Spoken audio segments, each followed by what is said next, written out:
Mike, you've been helping out over in Monte Vista on the rebuild of 463.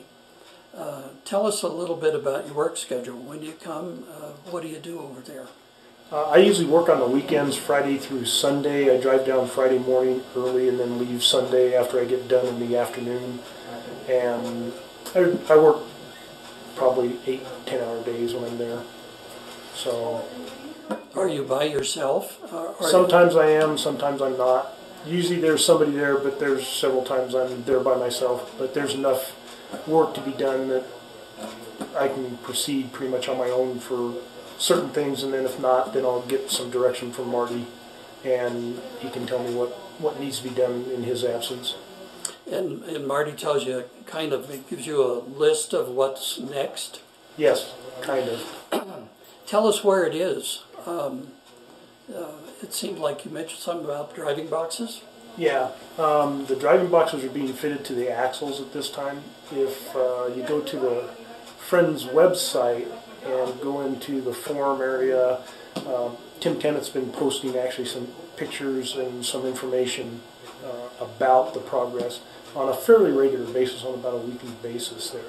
But right now the driving boxes are being fitted up to the axles, and then after they get fitted up to the axles, they'll have to be fitted to the frame. So, and that's kind of an involved procedure. You've got some background in this sort of thing. From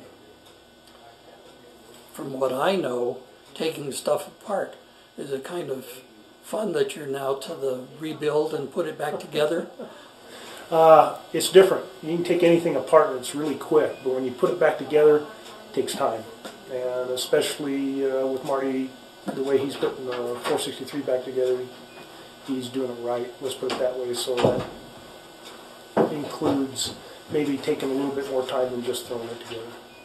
Yeah, I was very impressed with what Marty said about his goal for this locomotive, that it would be at least as good as built.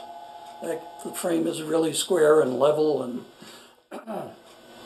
yeah, and they had to bend the rear of the frame, I think it was bent a little bit, so they had to bend it back into place.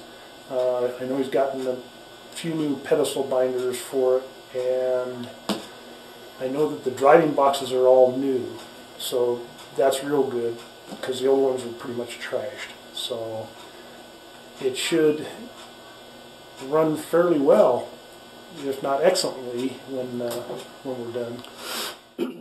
The driving boxes were done in Alabama, was it? Let's see, St. Louis. St. Louis. They're actually done in St. Louis. They had to create a pattern for it and then cast new boxes, and then they added the brasses and stuff to it after that. So this is going to be a new locomotive. Pretty much. What are you going to be working on next week when you come down? Or do you even know yet? I'm still working on the ash pan. I'll probably be working on that for the next couple of weeks, at least trying to get it finished. I'm down to some of the final fit-ups on it, and I've got to make the wheel wells, and I've got to form that, so I've got to put some heat and bolts to it and get that formed, and get the end panels, get them cut up, and measure the holes where it bolts to the firebox. So yeah, it's probably another week or two. And then there's some little projects that I do on the side also when I reach a logical stopping point on the ash pan. You've got a pretty good crew over there. Tell us a little bit about who you're working with. Actually, it is a good crew. Max Casillas, I always get the last name's pronunciation wrong. Jake Veal, which are both railroad employees, and there's a kid named Lucas Mays who came on board in October, I think, and he's pretty sharp, pretty good kid.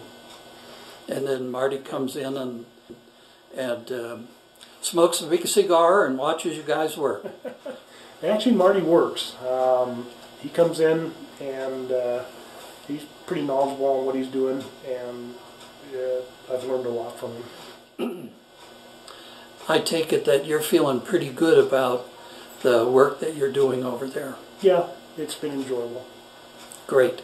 thanks a lot for spending time with us today.